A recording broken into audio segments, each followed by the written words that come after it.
إنك حميد مجيد. رب اشرح لي صدري ويسر لي أمري واحلل عقدة من لساني يفقهوا قولي. Sorry guys, I got like crazy allergies, so forgive the sniffling and if I sneeze on you as well. I'm sure you're okay at the distance you're at. So continuing our series, alhamdulillah, it's great to be back. It's great to see everybody. Continuing our series, exploring the hereafter, the most important appointment, the most important phase of our existence, the true phase of our existence. And we spoke about a good deal of topics. We spoke about death, we spoke about the grave. But just to recap the ideas of the Day of Judgment itself, if we were to go all the way back with death and the grave and things like that, I'm sure it would take much longer. And we could probably do that another day. It'd be helpful to recap all the different points and stations, but we'll probably do that another day. But for now, just some of the ideas of the Day of Judgment itself as we were speaking about. So some of the things that people first experience upon resurrection is ahwal yawm al-qiyamah, the terrors of the Day of Judgment. So what are these terrors? What do people experience? What are they witnessing as they're resurrected? Remind me some of these things. So what do people experience upon the resurrection? What do they witness? What's happening to the earth? What's happening around them? Go ahead, Sarah. So the skies are being torn asunder. Allah subhanahu wa ta'ala says, إِذَا السَّمَاءُ انْفَطَرَتْ. The sky is being torn asunder. It's being torn apart or tore apart like a piece of paper. What else? Go ahead. The mountains are like cotton, right? وَيَسْأَلُونَكَ عَنَ الْجِبَالِ فَقُلْ يَنْسِفُهَا رَبِّي نَسْفًا فَيَذَرُهَا قَاعًا صَفْصَفًا. They ask you about the mountains, say Allah subhanahu wa ta'ala will destroy them in an epic fashion, and you will see it as if it is scattered wool. What else? Anything else?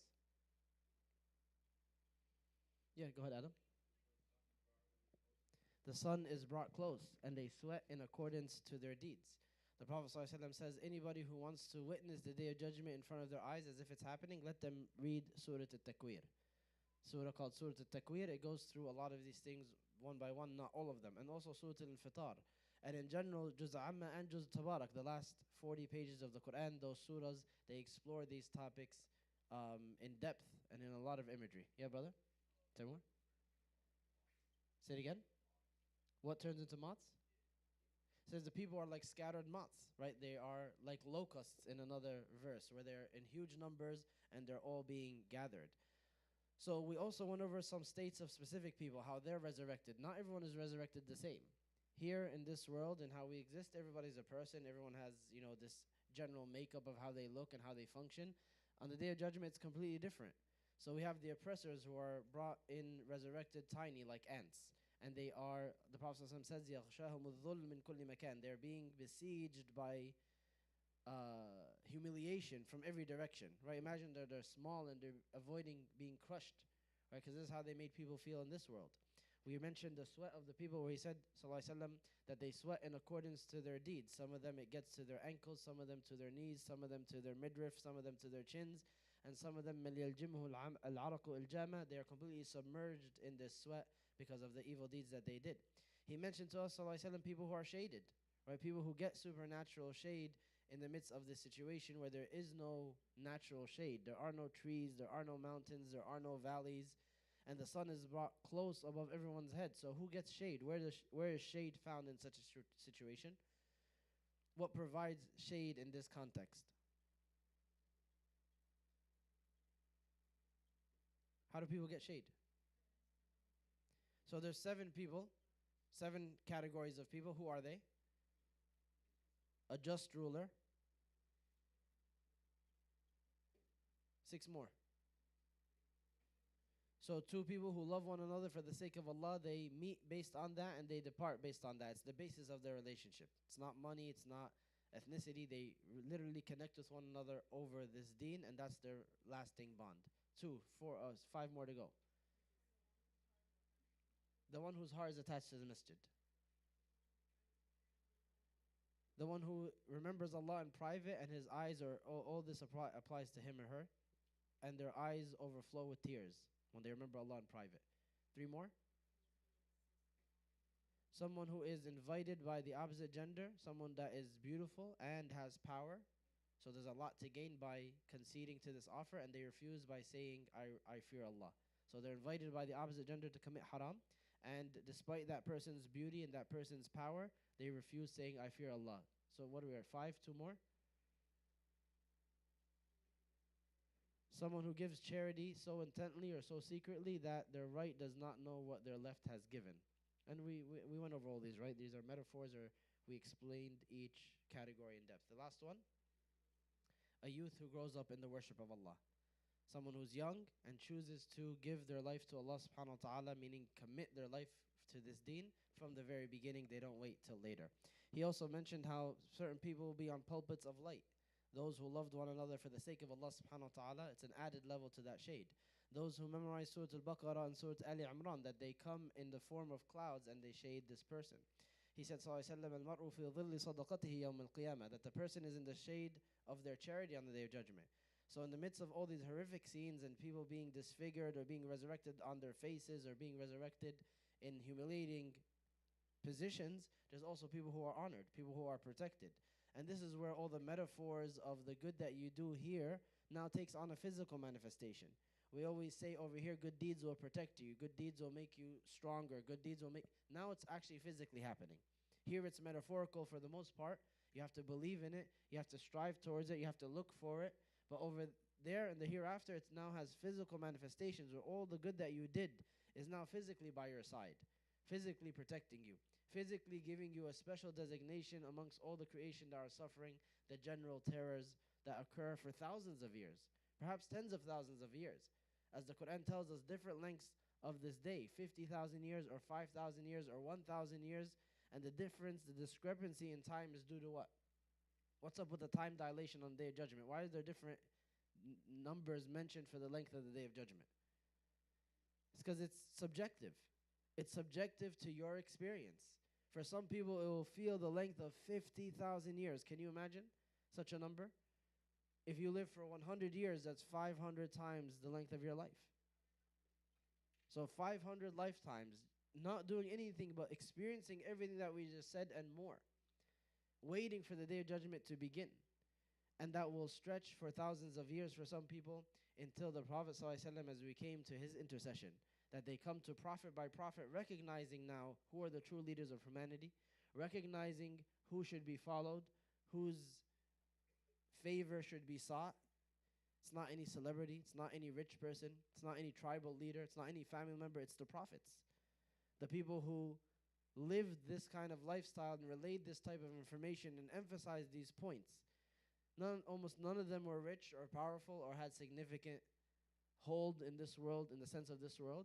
But now all of humanity flocks around them, recognizing that these are the people to go to, these are the people that you want to be with. Everything else was a sham.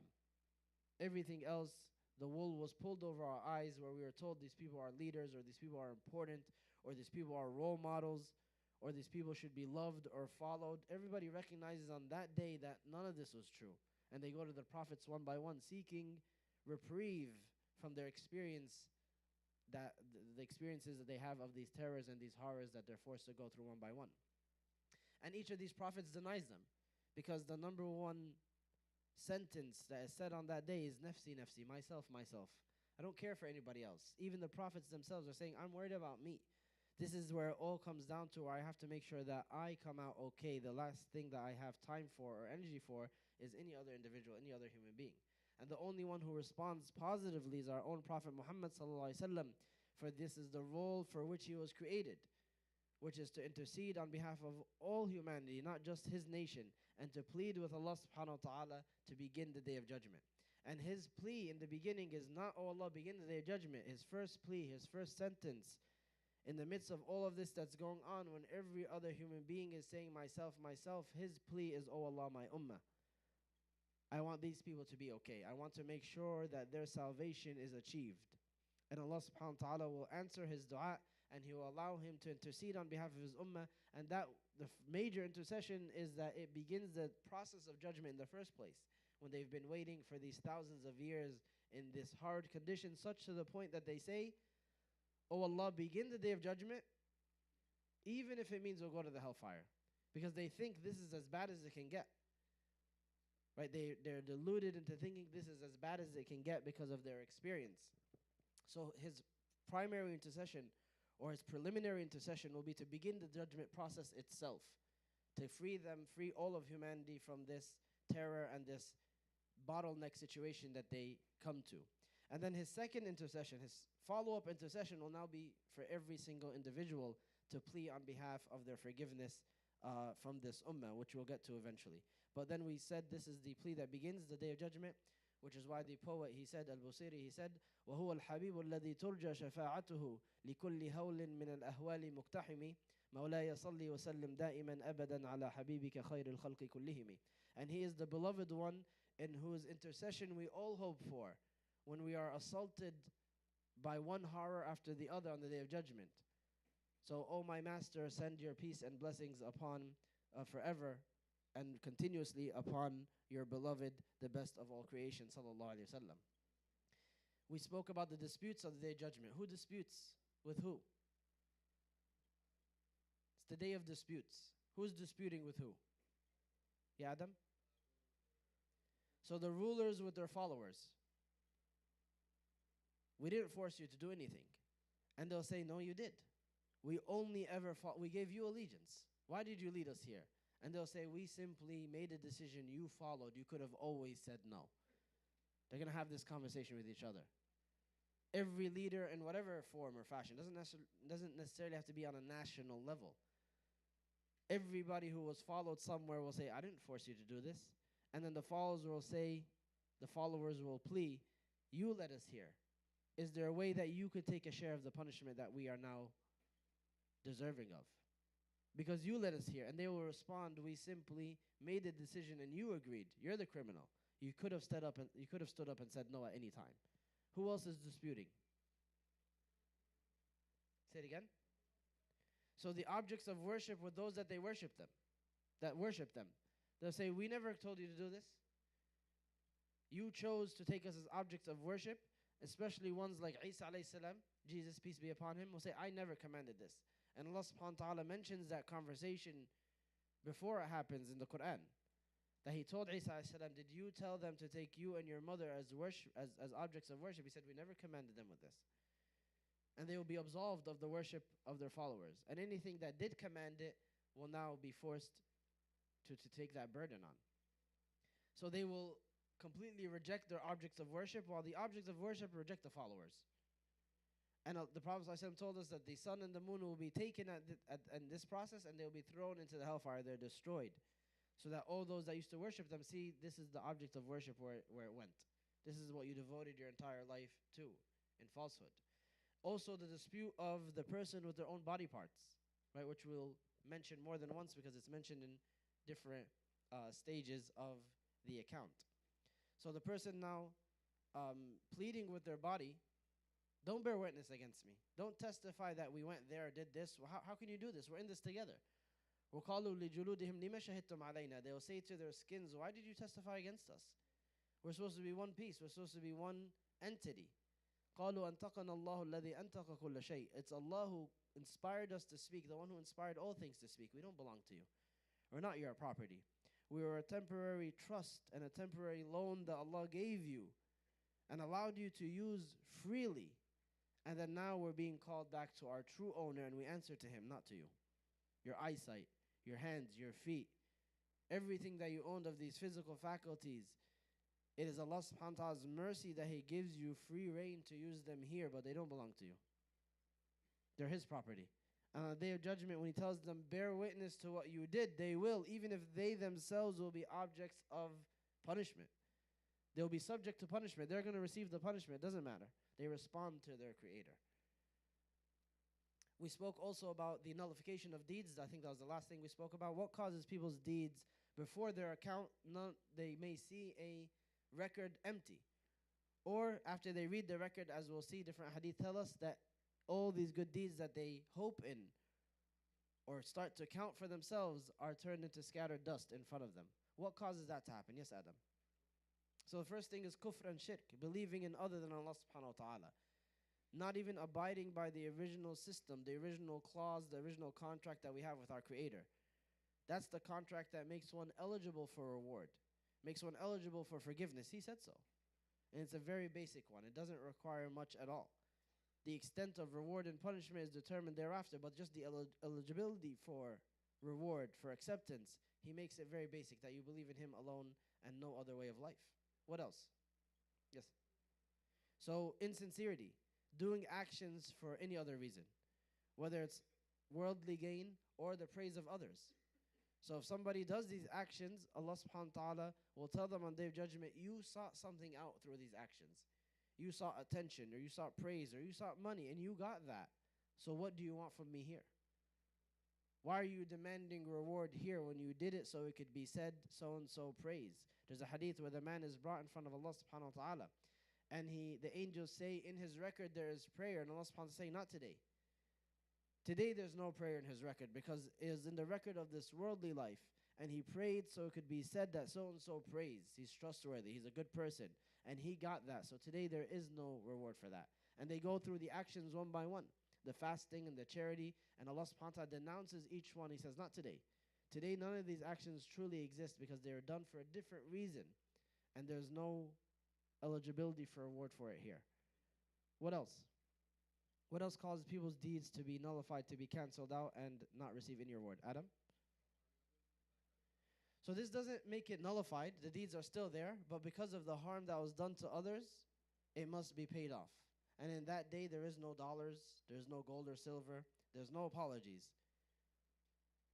Amends are made through your good deeds. This person's feelings were hurt, or their wealth was taken, or their property was damaged, or their physical person was assaulted. You owe them. And you can't pay them back through any means except through your hajj, through your sadaqah, through your salah. You spent a lifetime working on these actions, and now they must be paid to make amends with those who have been harmed by you.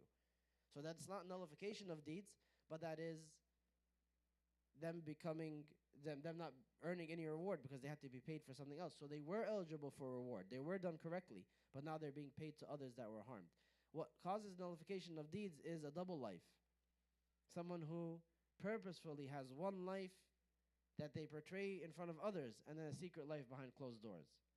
And this doesn't mean that it's not referring to those who struggle with sin, because we have from other hadith, and we're going to get to it in the account inshallah next week, not this week. This week we're just talking about the general account, the receiving of your record, and then the questions that begin the judgment, and then next week we'll talk about specific snapshots from people's accounts inshallah. But what's being referred to here is not sins that people struggled with, because everyone struggles with sin, and there's hope and expectation that Allah will forgive them, as we'll talk about inshallah. But what's being mentioned here, or the Prophet ﷺ mentioned, are people who performed good deeds in public. They portrayed one certain outlook to others, and then when they were on their own, they had a completely different outlook. Right? The kufi comes off when I'm with my friends and have a completely different style of speaking, completely different category of things that I engage in. And I have this separate category of Masjid Muhammad and then regular Muhammad. Muhammad with family and then Muhammad with others that he hangs out with. Some people are like that. It's very purposeful. It's almost like switching hats.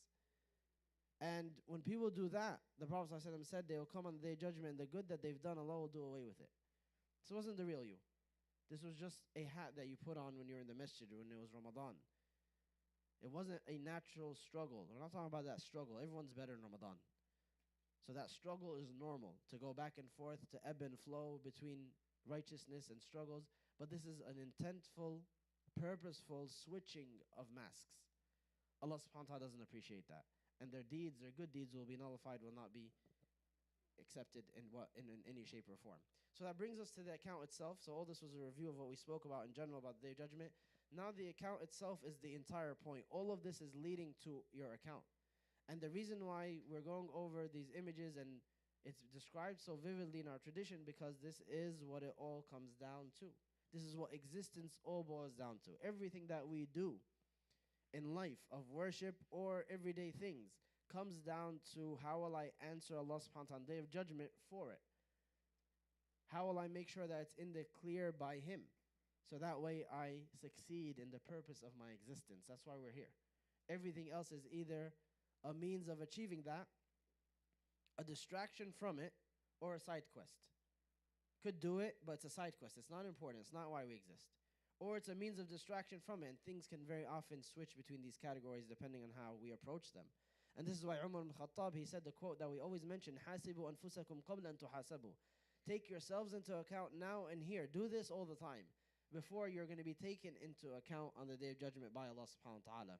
وَتَزَيَّنُوا لِلْعَرْضِ الْأَكْبَرِ. And beautify yourself, adorn yourself for the ultimate exposition. You know, you spend a whole lifetime adorning yourself, making sure you look good, you look presentable, you sound presentable for other people. But what are we doing to make sure that we're presentable and acceptable for the exposition in front of Allah subhanahu wa ta'ala on the Day of Judgment? I'm so concerned about what other people think. How about how I'll look in front of Allah subhanahu wa ta'ala when I stand for Him for judgment? What will be His perception of me? What will be His final judgment? فَإِنَّمَا يَخِفُّ الْحِسَابُ عَلَى مَنْ حَاسَبَ نَفْسَهُ فِي الدُّنْيَا. He said, do this because the account there becomes light and easy for the people who do it here. People who have it in the forefront of their mind here, they're not distracted by it. Because each person is questioned one by one. Each person stands before Allah subhanahu wa ta'ala one by one. And before they stand for judgment, they receive their books in their hands.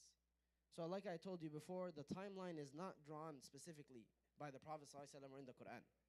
Besides, we know that there is resurrection and a rough timeline of some of these things, and then accountability, and then Jannah and Nar.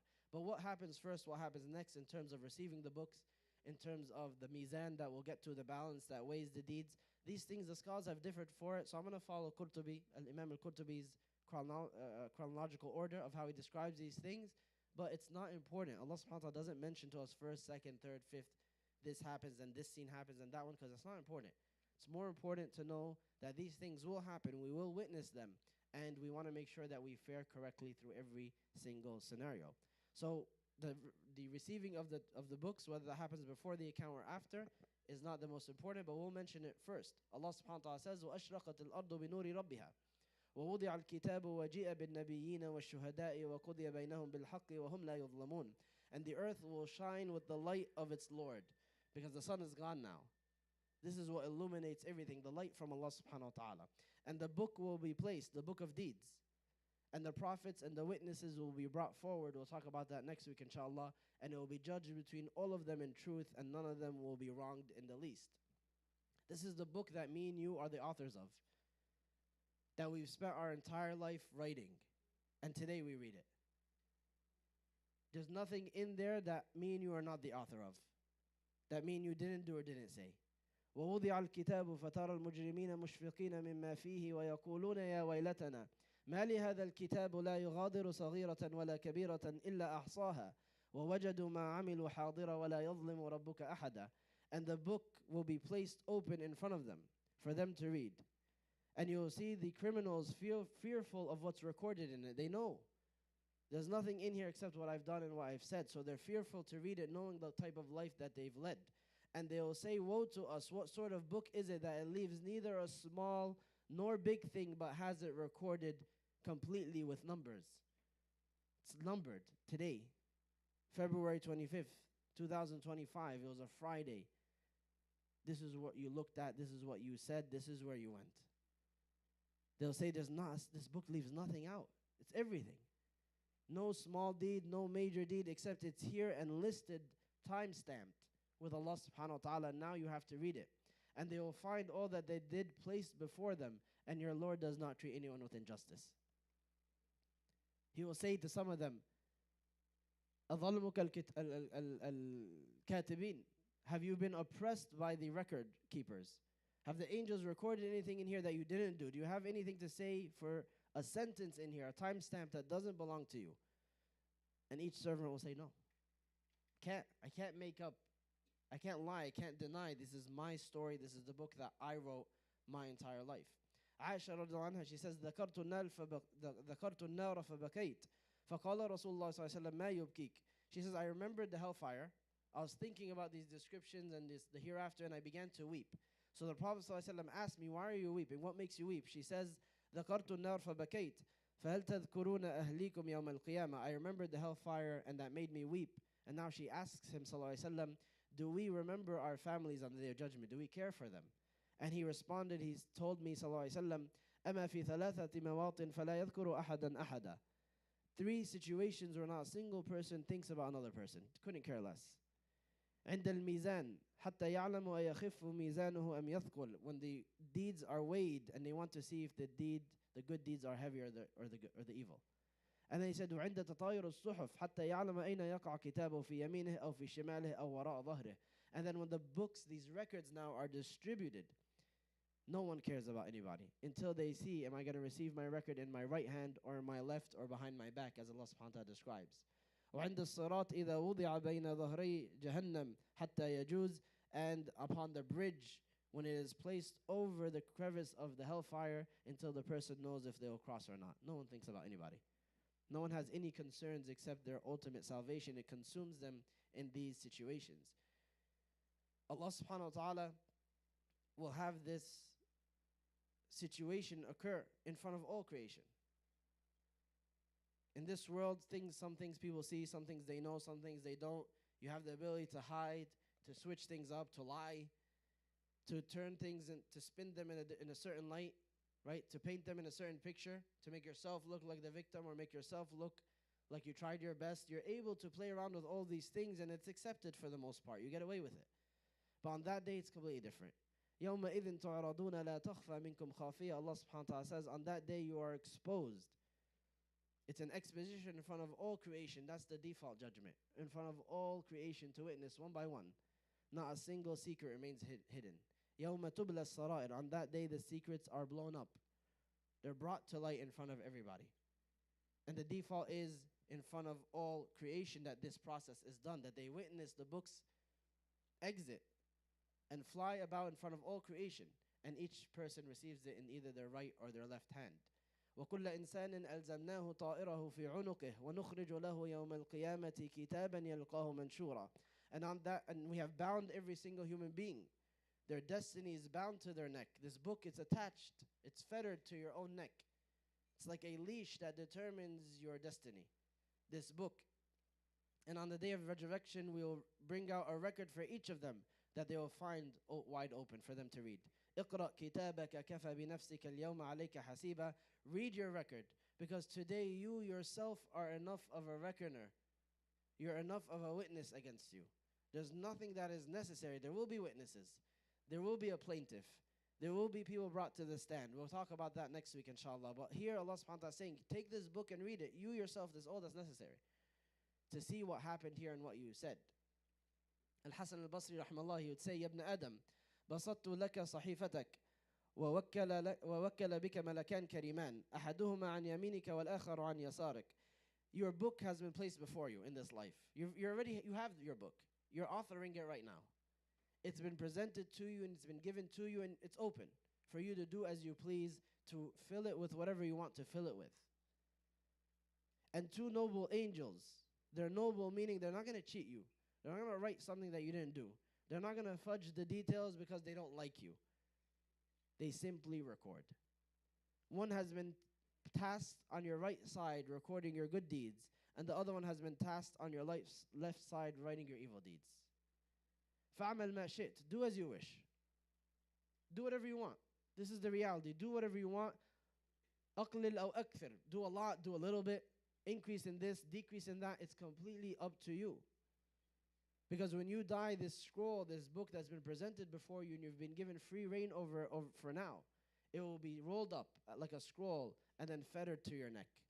It will be tied to you. This is your destiny. And then he said, it will enter with you in your grave and exit with you on the day of judgment. And you will find it laid before you and you will be told, اقرأ كتابك, recite, read your book. Recount these lines that you yourself authored. And it is justice from Allah subhanahu wa ta'ala, he says, that he made you the ultimate witness against yourself. So that no one has the claim to say, well, this person has this agenda, or I don't know who this person is. It is you. It's you and your own deeds. Allah subhanahu wa ta'ala says, يَوْمَ تَجِدُ كُلُّ نَفْسٍ مَا عَمِلَتْ مِنْ خَيْرٍ مُحْضَرًا وَمَا عَمِلَتْ مِنْ سُوءٍ تَوَدُّ لَوْ أَنَّ بَيْنَهَا وَبَيْنَهُ أَمَدًا بَعِيدًا وَيُحَذِّرُكُمُ اللَّهُ نَفْسَهُ وَاللَّهُ رَؤُوفٌ بِالْعِبَادِ. On the day when every single soul finds all the good that it has done present in front of it, and it will wish that all the evil that has done would be far, far away. And Allah subhanahu wa ta'ala warns you to beware of him, but also Allah subhanahu wa ta'ala is compassionate towards his servants. So these books are distributed. And Allah subhanahu wa ta'ala tells us, فَأَمَّا مَنْ أُوتِيَ كِتَابَهُ بِيَمِينِهِ فَيَقُولُ هَاؤُمُ اقْرَءُوا كِتَابِيَهْ. As the ones now, they receive it in their right hand. That's the sign that their record of deeds is a good one. And those will say, "Oh Allah," they'll announce it to others, "read what's in this book." They want it to be proclaimed. They're not afraid that it's an exposition over in front of all creation. They're not worried that it's a public account because they're confident they received in their right hand. It's a record of good deeds. So they say, "Read it. Let it be read out loud. I'm ready." إِنِّي ظَنَنْتُ أَنِّي مُلَاقٍ حِسَابِيَ. I knew this day was coming. I was certain that I was going to run into this accountability one day, so I prepared accordingly. And as for the wicked, وَأَمَّا مَنْ أُوتِيَ كِتَابَهُ بِشِمَالِهِ فَيَقُولُ يَا لَيْتَنِي لَمْ أُوتَ كِتَابِيَهْ. As for the one who receives it in their left hand now, a sign that it is a wicked account, it's an account full of evil, they will say, "I wish I never received it. I wish I stayed in limbo, that I never received this account of evil deeds. وَلَمْ أَدْرِ مَا حِسَابِي. I wish I knew nothing about any of this. I wish this was all a story. يَا لَيْتَهَا كَانَتِ الْقَاضِيَةَ. I wish death was the end. I wish that I died and was never resurrected. مَا أَغْنَى عَنِّي مَالِيَ. What does my wealth avail me now? Can I spend money on anything? Can I purchase my salvation? It's useless. هَلَكَ عَنِّي سُلْطَانِيَ. All my power and authority has vanished. I'm so helpless in this moment. I have no ability to affect anything." And then the response is said, خُذُوهُ فَغُلُّوهُ. Take him and chain him. Right? This is the person whose account is evil. And we're told about a third category, وَأَمَّا مَنْ أُوتِيَ كِتَابَهُ وَرَاءَ ظَهْرِهِ. Those who receive their record behind their backs. And this has a number of interpretations. Some scholars mention that they will be disfigured on the Day of Judgment. Not everybody looks like this. That some of them will be resurrected and forced to walk on their faces. And they asked the Prophet ﷺ, "How do people walk on their faces? How's that possible? How does that work?" He said, he simply answered. He didn't say this is going to happen or this is. He said the one who created them walking on their feet now creates them, resurrects them walking on their faces, period. So because of this disfigurement now, their left hands will be behind their back somehow, and they will receive the record in this fashion. And other scholars, they interpreted that when they see the records, these are people, the people who receive it in their left hand are the wicked.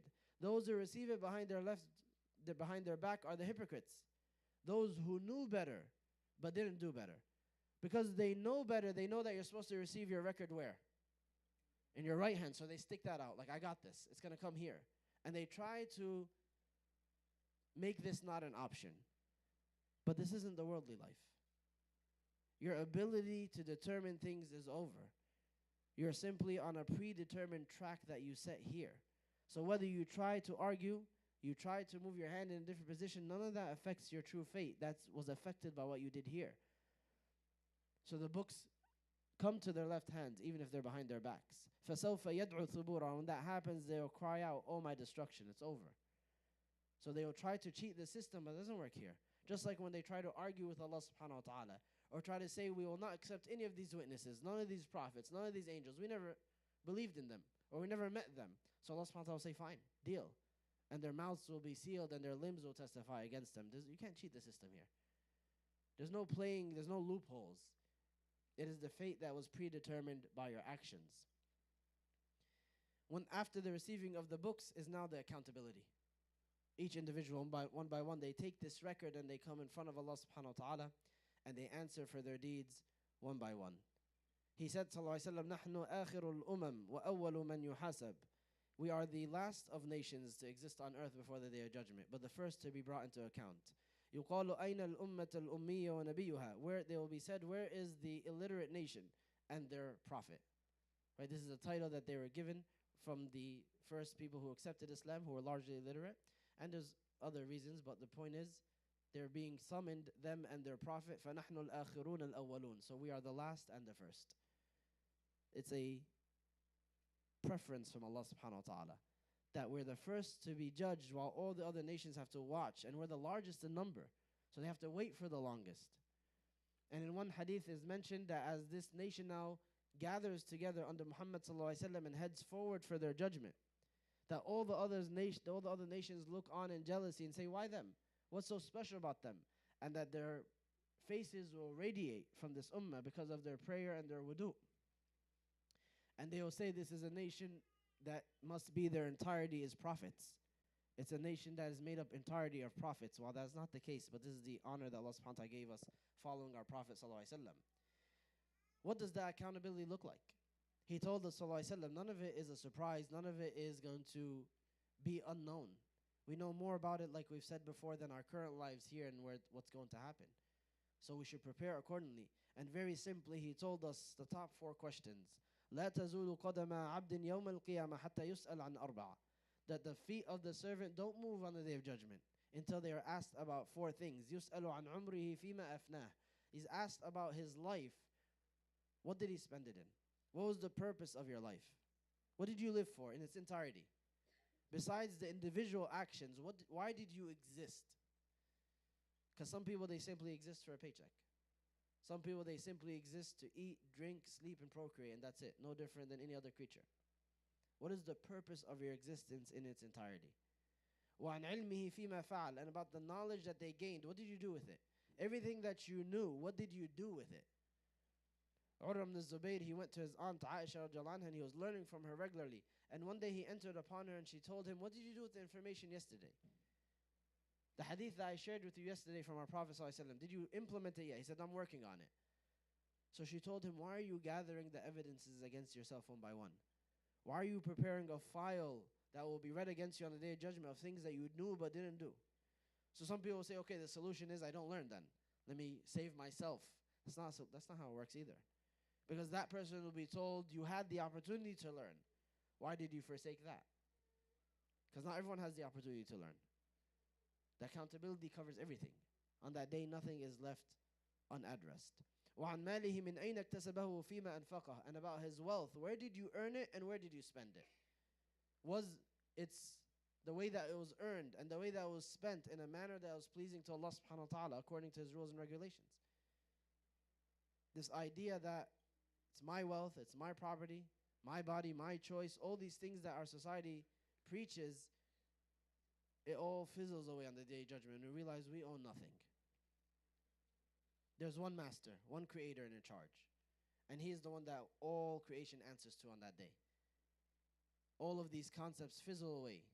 We realize how deluded we were, convincing ourselves that we could say anything, do anything, go anywhere, spend wherever we want. Now we have to answer in front of the owner of everything. وعن جسمه فيما أبلاه. And another narration عن شبابه فيما أبلاه, about his body or his youth. Where did you spend that? Where was your youth or your body spent specifically? Because these things all have special merit with Allah subhanahu wa ta'ala. So these are the 4 questions that everyone must answer. Your entire life purpose, your youth or your physical body, your wealth, where you earned it and where you spent it, and your knowledge, what you did with it. And then of the first important questions Allah asks is he told us sallallahu alaihi wasallam, أول ما يحاسب به العبد يوم القيامة الصلاة. The first thing to be taken into account for the servant on their judgment in conjunction with these questions is the prayer. This is the number one thing Allah is concerned with your relationship with Him. Did you pray 5 times a day, every single day, on time, with the proper wudu, with the proper timing, with the proper everything? This is the number one obligation that Allah subhanahu wa ta'ala tasked you with. فَإِن صَلَحَتْ صَلَحَ سَائِرُ عَمَلِهِ وَإِن فَسَدَتْ فَسَدَ سَائِرُ عَمَلِهِ. So if it goes well, if this question goes well, the rest of the questioning will go well. And if it goes south, the rest of the questioning goes south. For 2 reasons the scholars mention. One is because a person who is careful with their prayer and tries their best, the rest of their actions will follow suit. That's the effect of doing the prayer correctly. Or number 2 is that if they tried their hardest with their prayer, Allah forgives everything else. It's an automatic deal to be forgiven for all the other shortcomings. So whichever the interpretations it is, you come out ahead if you take care of your salah. And you fall behind no matter what. But I gave $10 billion in charity. That's not the first question. But I saved lives. That's great. We'll get to that. The first question is salah. Allah said so. Me and you don't determine what's good. We don't determine the priority. Allah subhanahu wa ta'ala is the one who said that. Because saving 1 billion lives, giving $10 billion in charity, makes no effect on Allah subhanahu wa ta'ala, the same way the salah has no effect on him. He's not gaining anything. He's not going to say, well, I kind of needed that one, so thank you, I'll take it. That's how we deal with each other. I asked for this, but I'll take that because I can benefit and I need it. Well, that doesn't exist with Allah subhanahu wa ta'ala. He'll say, we'll get to that eventually. Where's your prayer? Where's your salah? This is the first task that I want you to accomplish. So the first question is the prayer. On a societal level now, he told us sallallahu alaihi wasallam, أول ما يحاسب عليه العبد الصلاة وأول ما يقضى بين الناس الدماء. The first thing that the person will be taken into account on a personal level is the prayer, and the first thing to be judged between people now on a societal level is unlawful blood that will be spilled. That Allah subhanahu wa ta'ala take each victim one by one, and they'll stand in front of him with their bodies dismembered, with their wounds still bleeding, and he'll ask him, why were you killed? And they'll say, ask that person. And he'll take that person, he'll ask them in front of all creation, why did you spill this blood? And he knows, but just so that it could be exposed in front of all mankind, and if the reason is unjust, that person will be told, you are now in despair, you are wretched. You have a horrible term in store for you. And the person whose blood was spilled unlawfully will be taken to Jannah, will be forgiven for their unjust killing. So don't be daunted by what you see around you. It's definitely going to be disheartening. It's going to be heartbreaking. But justice will be established on the Day of Judgment. Every person will have to stand in front of Allah subhanahu wa ta'ala and answer for each drop of blood that they spilled. And it better have a good excuse. It better be lawful in the sight of Allah, or else the end affair of it is going to be horrible. So take heart in the fact that justice doesn't exist in totality here, but it will be meted out on the Day of Judgment in front of Allah subhanahu wa ta'ala. This is the judgment, how it begins. This is the general setup for every single person's judgment. Now, there are some specific snapshots of what occurs during the judgment, questions, people who are forgiven, people who one thing ruins them. We want to explore some of them, inshallah, next week. I want to go over just a quick Al-Qurtubi. He puts this all together in his book, At-Tadhkira, and he kind of mentions it all together without the hadith in the middle so that you can kind of picture it. So we'll do that, inshallah, very quickly. We have an announcement from social services. Let's stop for that, bismillah, and then we'll do this quickly and then we'll call it a night.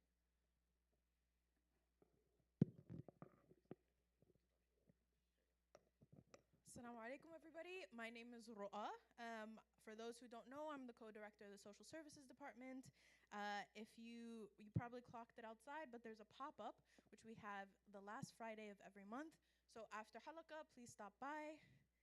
Our team provides a lot of resources and referrals tailored to meeting individual needs. We have 4 different committees: mental wellness, family wellness, preventative advocacy care, and special needs. We also want you to be on the lookout for some big events coming up.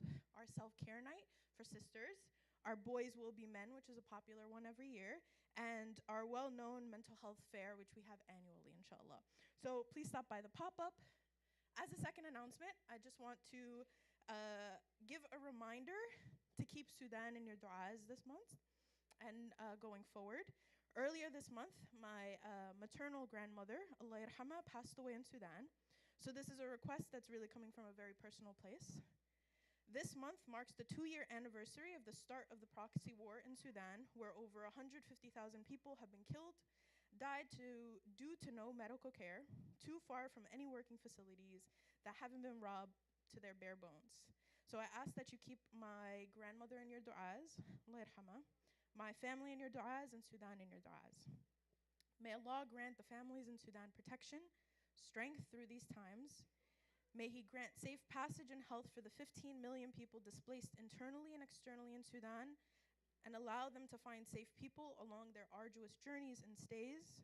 May Allah grant them strength and a voice to the diaspora in moments where we feel most helpless, and allow us a means to freeing our homeland. May Allah accept the du'as of the oppressed and grant those we've lost the highest level of Jannah. May Allah keep our ummah strong and loud as the voice for the voiceless always. Ameen ya Rabbal Alameen. Hopefully we get to see you outside at the pop-up. Jazakallah khair. Jazakallah khairan. May Allah subhanahu wa ta'ala bless the people of Sudan and grant them support. Very often, different conflicts take the forefront, and we can't forget that the ummah is bleeding from so many different directions and waiting on people like us to do something about it.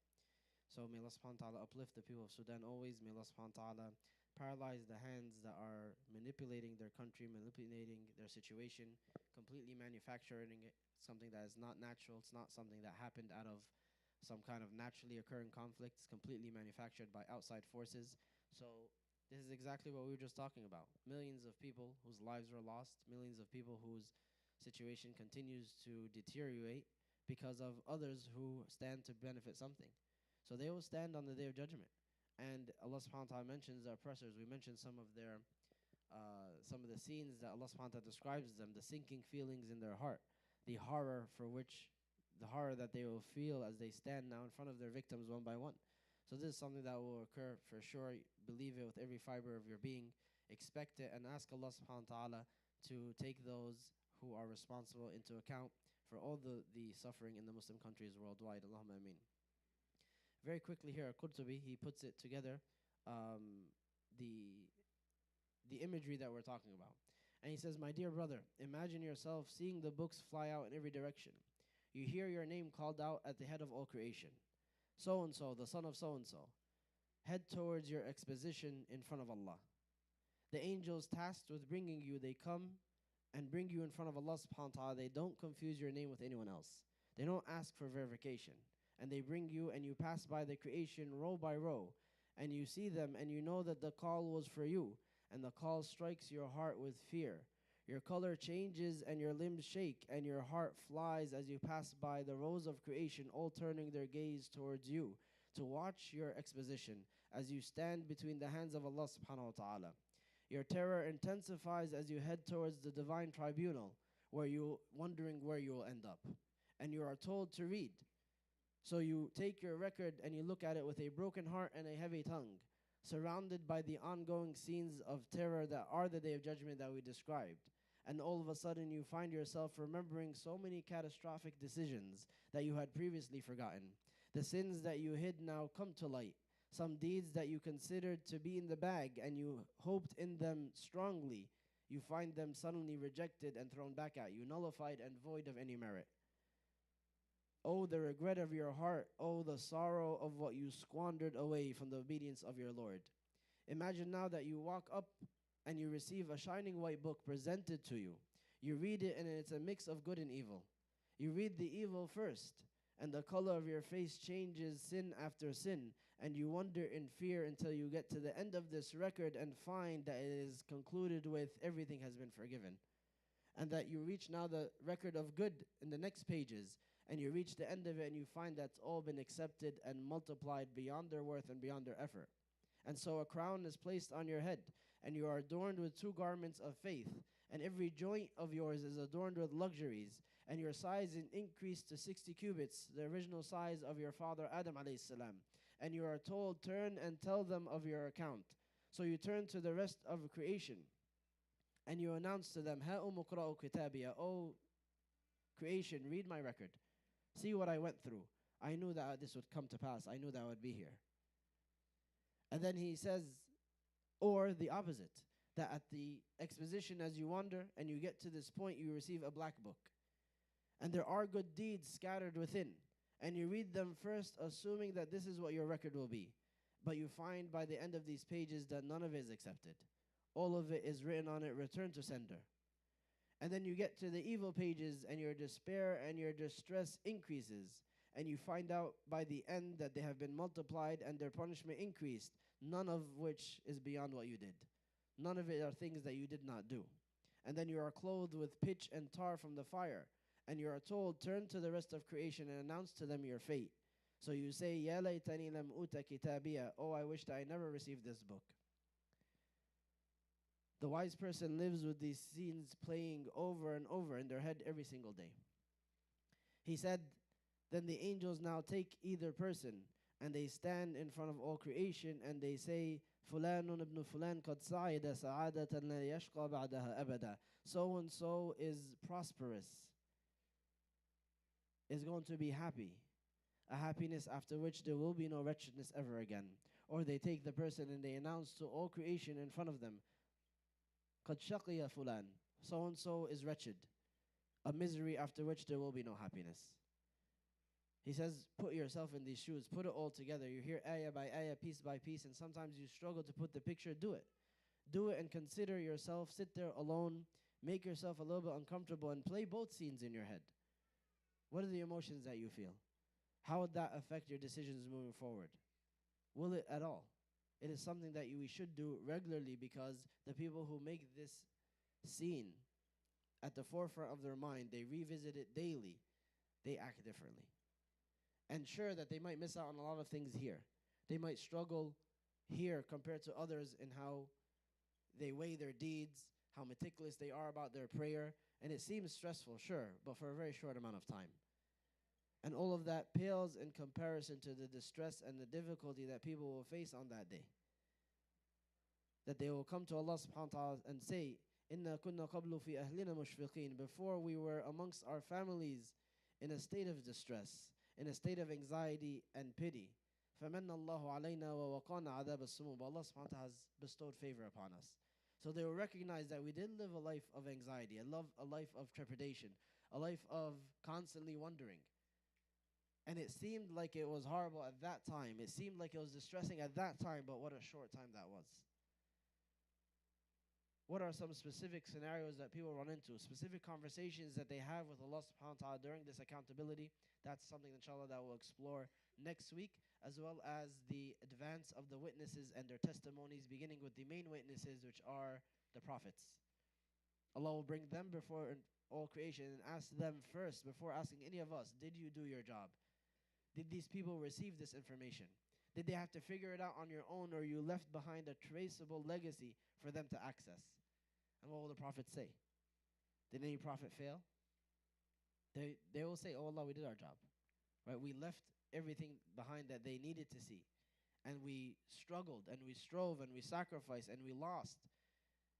And we died very often for this cause. So we did our part. And then it will be turned to the followers, the nations, and say, this was their story. This is what the prophets went through to make sure that you're not in the dark about any of this. What did you do in return? How did you respond? So inshallah, we'll explore these specific snapshots from people's account next week, good and bad. Snapshots of salvation, of Allah subhanahu wa ta'ala having mercy on people in the account, and snapshots of it being meticulous and mathematical, piece by piece, until the person is ruined. May Allah subhanahu wa ta'ala protect us. We have about 5 minutes for the adhan of Isha, or 9. Let's do 2 questions on each side, or let's do 1 on each side. My sinuses are about to pop, I'm sorry.